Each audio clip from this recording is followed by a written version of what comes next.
नमस्कार, जय श्री राम बंधुओं।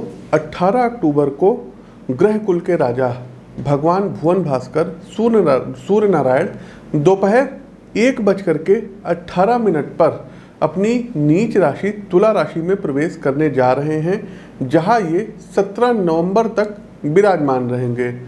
बंधुओं, हमने आपको पहले भी बताया कि तुला राशि में सूर्यदेव नीच के होते हैं, अतः इनके शुभ प्रभावों में कुछ कमी देखने को भी मिलेगी। इस कार्यक्रम के माध्यम से हम आपको विस्तार के साथ बताएंगे कि सूर्य गोचर का आपके जीवन पर क्या प्रभाव पड़ेगा। बिजनेस, नौकरी पेशा जीवन, सरकारी कामकाज, आर्थिक निवेश और सरकारी सेवा की तैयारी, हर आयाम पर इनका गहरा प्रभाव पड़ेगा। विशेषकर 8 ऐसी राशियां हैं जिन्हें गोचर कालखंड की इस अवधि में खास तौर पे सावधानी रखनी होगी। जो उपाय आपको इस कार्यक्रम में बताए जाएं उन्हें ठीक तरीके से करते चलिएगा, अन्यथा इस अवधि में चुनौतियां आप पर कहीं ना कहीं भारी पड़ सकती हैं। उपाय सबसे अंत में बताएंगे, इसलिए उपायों को जरूर करिएगा। 3 राशियों के लिए नीच के सूर्य धन, वैभव और तरक्की का भी मार्ग प्रशस्त करेंगे। तो चलिए बिना किसी देरी के क्रमवार जानते हैं कि मेष से लेकर के मीन राशि अर्थात प्रत्येक राशि के लिए सूर्य का गोचर क्या कुछ लेकर के आया है। आपकी जानकारी के लिए बता दें कि प्रस्तुत गोचर आपकी चंद्र राशि व आपकी नाम राशि दोनों पर संयुक्त रूप से आधारित है। इसके अलावा साथियों, कोई भी उपाय करने से पहले हमारी एक व्यक्तिगत सलाह है कि आप किसी भी एस्ट्रोलॉजर से अपनी पत्रिका का विश्लेषण जरूर करा करके मार्गदर्शन प्राप्त करके तब उपायों को करेंगे तो ज़्यादा बेनिफिट होगा, क्योंकि आपका जन्म जब हुआ होगा तो उसकी डेट ऑफ बर्थ, टाइम और बर्थ प्लेस के आधार पर एक कुंडली का निर्माण किया जाता है। क्योंकि लाखों करोड़ों अरबों लोगों की मेष से लेकर के मीन राशि होती है। साथियों, आपके वास्तविक जीवन में क्या चल रहा है ये आपकी जन्म कुंडली को भली भांति देख करके उसका परीक्षण करने के उपरांत ही कुछ उपाय अच्छे दिए जा सकते हैं। आगे बढ़ने से पहले साथियों, सूर्यदेव नीच के हो रहे हैं तो कुछ प्रिडिक्शंस है। शासन प्रशासन में जो अधिकारीगण हैं या जो है क्लास 1 क्लास 2 ऑफिसर्स हैं, इनको विशेष ध्यान देना होगा, क्योंकि कहीं ना कहीं कुछ ना कुछ इनके साथ गड़बड़ हो सकता है। आपने यदि कुछ गलत किया है तो उसका दंड नीच के सूर्य भी आपको देंगे। पॉलिटिशियंस को इस दौरान बहुत ही ज़्यादा सावधान रहना होगा, क्योंकि कई बड़े पॉलिटिशियंस के जेल जाने के योग अब और प्रबल इधर सूर्यदेव करा देंगे। इसके अलावा साथियों, जिन जिन जगहों पर इलेक्शंस हैं तो वहाँ पर देखिएगा सूर्यदेव नीचस्थ हो चुके हैं, तो दल बदलूपन जो है इधर ज़्यादा होगा। और हमने प्रिडिक्शन पहले ही बता दिया था, मध्य प्रदेश के चुनाव में हमने आपको बताया था कि कांग्रेस कमबैक करेगी, छत्तीसगढ़ में भी कांग्रेस कमबैक करेगी और राजस्थान में कांग्रेस जो है रहेगी। इसके अलावा जो है क्या कहते हैं, तेलंगाना में जो है KCR राव ये फिर से मुख्यमंत्री पद पर सुशोभित होंगे। तो ये हमारी प्रिडिक्शन थी, आप लोग नोट कर लीजिएगा। अपनी कुंडली का विश्लेषण यदि व्यक्तिगत तौर पर हमसे मिल करके करवाना है तो आप लोगों का स्वागत है। लखनऊ में आकर के आप हमसे मिल सकते हैं और अपनी कुंडली का विश्लेषण करवा सकते हैं। इसके अलावा हर महीने हमारा दिल्ली आगमन होता है, तो स्क्रीन के दिए गए नंबरों पर आप लोग देख सकते हैं। दिल्ली में आकर के आप लोग हमसे मिल सकते हैं और अपनी पत्रिका का विश्लेषण करवा सकते हैं। प्रिय साथियों, भूकंप अभी नेपाल में और भारत में भूकंप के झटके महसूस किए गए थे और मंगल जब अस्त हुए थे तो उसमें हमने जो है भविष्यवाणी की थी कि नेपाल में और भारत में भूकंप आएंगे। और देखिए दर्शकों, भूकंप भी आए, उस भविष्यवाणी का आप अंश देख सकते हैं। साथियों, नेपाल, भारत, अफगानिस्तान हो गया और पाकिस्तान हो गया, ईरान हो गया, यहाँ पर कुछ भूकंप इत्यादि जो है काफ़ी बड़े पैमाने पे भूकंप आ सकते हैं। तो जब तक मंगल अस्त है जनवरी तक का विशेष ध्यान रखिएगा, भूकंप से कुछ क्षति होती हुई दिखाई दे रही है। दूसरा साथियों, हमने प्रिडिक्शन की थी, भविष्यवाणी की थी कि सेना के ऊपर कोई संकट आ सकता है। त्रिपुरा में साथियों बादल फटा और 100 से ज़्यादा लोग लापता हो गए और उसमें हमारे कई जवान शहीद हो गए। दूसरा साथियों, अगर देखा जाए तो सीरिया में ड्रोन अटैक हुआ और वहाँ 100 से ज़्यादा सैनिक इनकी जो है मृत्यु हो गई। इस वीडियो का भी अंश आप देख सकते हैं। आर्मी से जुड़े हुए हैं, पैरामिलिट्री से जुड़े हुए हैं, पुलिस से जुड़े हुए हैं, अपने सिक्योरिटी का विशेष ध्यान रखिएगा, रक्तचाप वगैरह की आपको शिकायत ना हो। और आस पड़ोस के मुल्क में जैसे कि अफगानिस्तान हो गया, पाकिस्तान हो गया, ईरान इत्यादि हो गया, यहाँ पर कोई बहुत बड़ा टेररिस्ट अटैक देखने को मिलेगा। काफ़ी लोगों को जो है जीवन पर संकट आ जाएगा। चलिए अधिक समय ना लेते हुए आगे बढ़ते हैं हमारी अगली राशि आती है साथियों मकर राशि। मकर राशि के बंधुओं, सूर्य आपके 8वें भाव के स्वामी हैं और गोचर करते हुए ये आपके 10वें भाव कर्म भाव पिता के भाव में गोचर करेंगे, नीच अवस्था में रहेंगे, जो कहीं से भी अनुकूल नहीं कहा जा सकता है। देखिए साथियों, चुनौती रहेगी और ये चुनौती आपको ही फेस करना होगा। सबसे पहले जॉब यानी नौकरी पेशा जीवन की बात कर लेते हैं तो यहाँ आप पर अब कुछ अतिरिक्त दबाव बनने वाला है। ना सिर्फ साथी कर्मचारी की ओर से दिक्कतें आएंगी बल्कि अधिकारियों की ओर से भी अपेक्षित सहयोग प्राप्त नहीं होगा।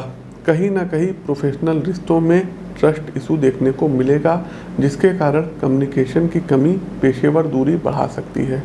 आप व्यक्तिगत जीवन और कार्यों के बीच ठीक से संतुलन नहीं बैठा पाएंगे तथा आपके कामकाज में पर्सनल लाइफ की प्रॉब्लम स्पष्ट रूप से दिखाई देगी, जिसका नेगेटिव इम्पैक्ट प्रोजेक्ट्स इत्यादि पर पड़ सकता है।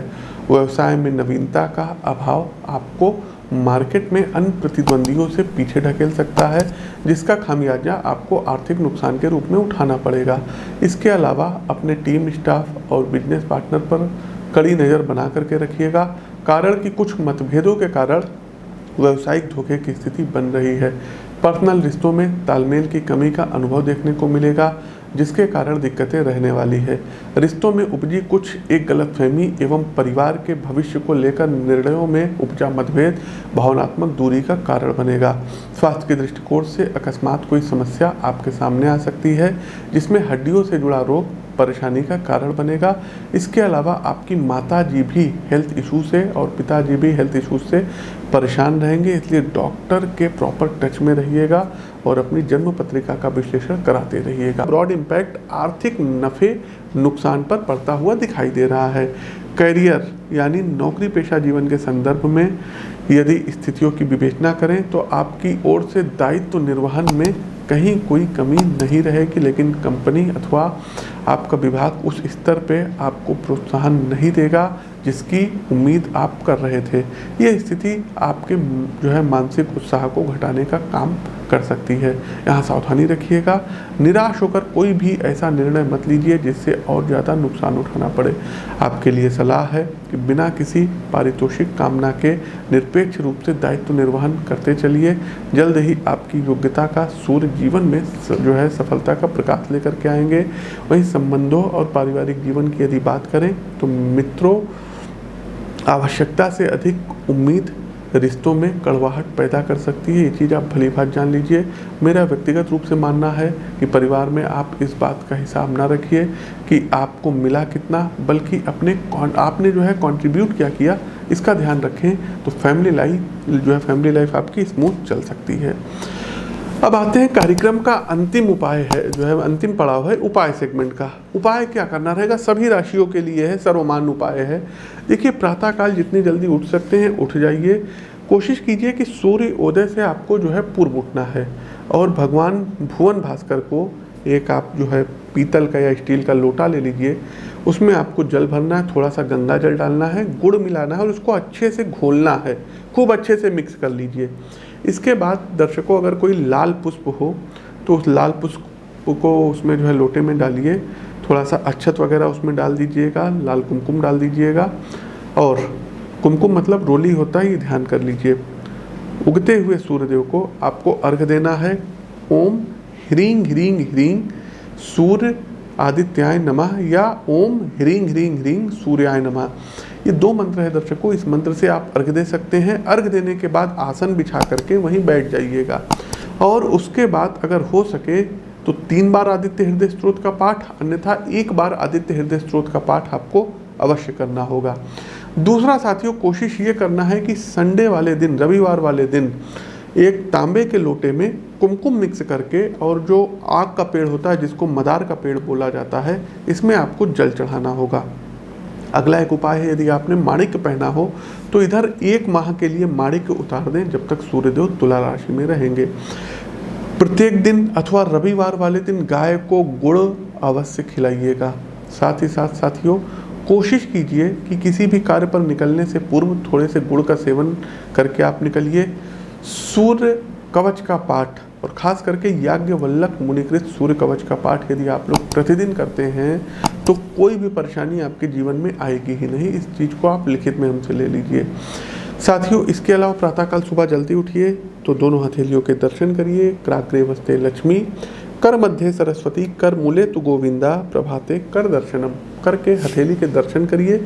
श्री अर्थात लक्ष्मी की प्राप्ति होगी।